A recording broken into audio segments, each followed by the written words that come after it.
And I remember when I started seeing the trailers for the movie coming out in 2012, I didn't go see it. I'm real bad about seeing anything. Right. I get in trouble all the I'm time. the same way. I'm I don't horrible. see stuff. Yeah. But anyway, I paid $7.99 last night to watch it on my computer. Oh, okay. So I could talk about the movie, and I loved it. Oh, good. And you kicked ass. Oh, thanks, man. As Curly. Thank you. But the guy Demontopoulos. was great as Mo, and who was Larry? That was Sean Hayes. Sean Hayes. Now, how come there wasn't a Shemp? Because those were the three original Stooges? That's right. Well, the three, I mean, by the time they got to making the shorts, the three Stooges were Mo, Larry, and Curly. Shemp was involved before Curly. Shemp is the oldest of the Howard brothers. It's Shemp, Mo, and Curly are brothers, and Larry Fine is not related. So the three Stooges, I mean, the Stooges originally, it was a couple other guys, and Mo and Shemp and Ted Healy. It was Ted Healy and his Stooges on vaudeville. Then they brought in Larry Fine, and then it was just this rotating cast. And then Curly wanted to join, and before he was named Curly, well, he was named Babe. Yeah, his nickname was anyway. So, but by the time they started making the shorts, it was Mo, Larry, and Curly. It was the youngest of the Howard brothers, Curly, and his older brother Mo. And Shemp was not involved. And then when Curly fell ill and wasn't able to do it anymore, Shemp came in. Now, you had to do a lot of research on these cats. Yeah. I've read about them a little bit back in the day.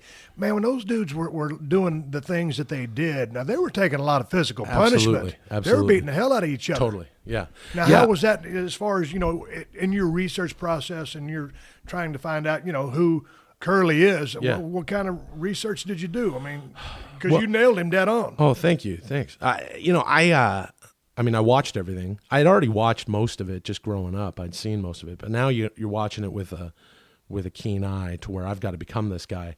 You're working on the impersonation, and you're the thing that sort of makes me the happiest is as far as portraying him is when I get a real Stooge fan, like an original Stooge fan. And for us, for the three guys doing it, for the Farrelly brothers and the writer Mike Cerrone, who grew up with the Farrellys, and those guys are the biggest Stooge heads in the world.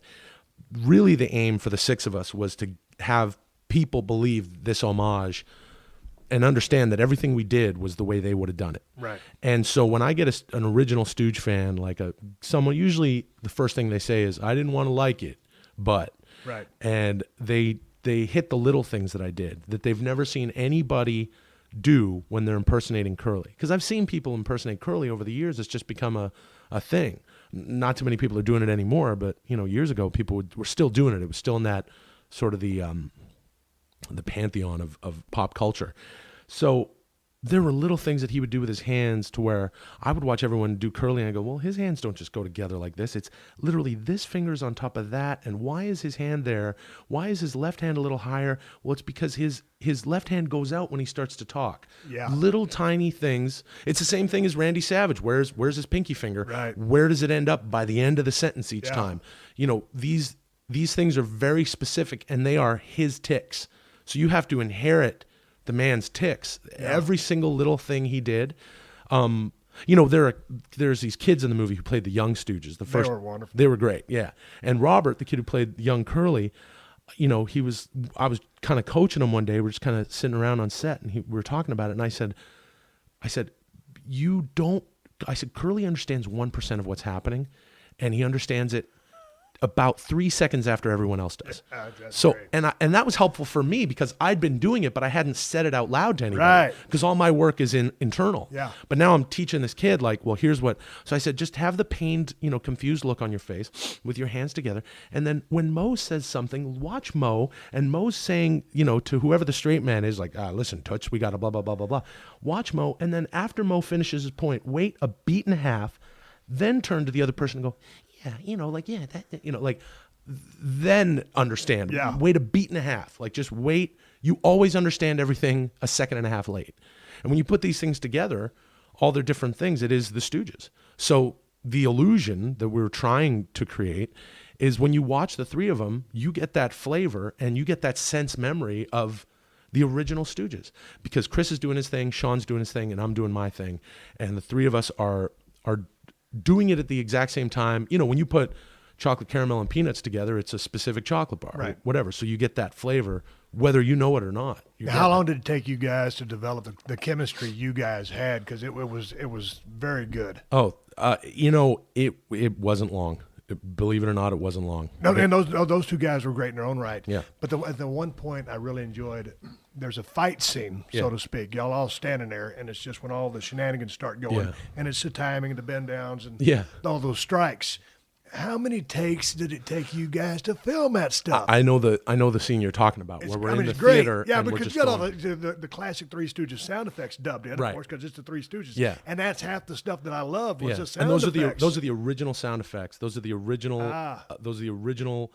Columbia sound effects. Yeah, and they're tremendous. They Fox, at first they had their own sound effects, and the boys were like, Pete and Bob were like, nah, it doesn't sound. We got to get the original.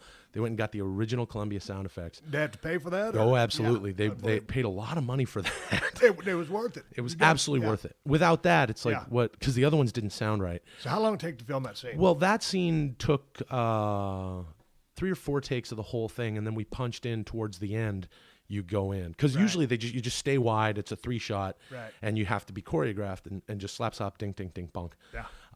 That was the only sequence that the 3 of us worked out before we flew to Atlanta to shoot the movie. That's where it was filmed in Atlanta? It was filmed in Atlanta, but we got together maybe 3-4 times here, like nearby in Santa Monica, and we're like, literally just opened the script and the Farrellys. We didn't know what we were going to do, and we were all watching tons of it and going, here's a set piece, and we just started like a dance, putting together what you eventually saw, which didn't change much from that day in Santa Monica, where we all laughed like a bunch of kids and came up with that sequence of slapping and oh, Will, if you go down here, then Sean will reach across and slap me and blah, blah, blah. And it was that stuff. Yeah. And we did that for an afternoon. We shot it so we could remember it. And then the Farrellys were like, okay, we'll put that here. But usually we'd come in the morning and go, I'd say, oh, I want to do this bit that I saw. Like, I was just memory banking tons of bits. And I had...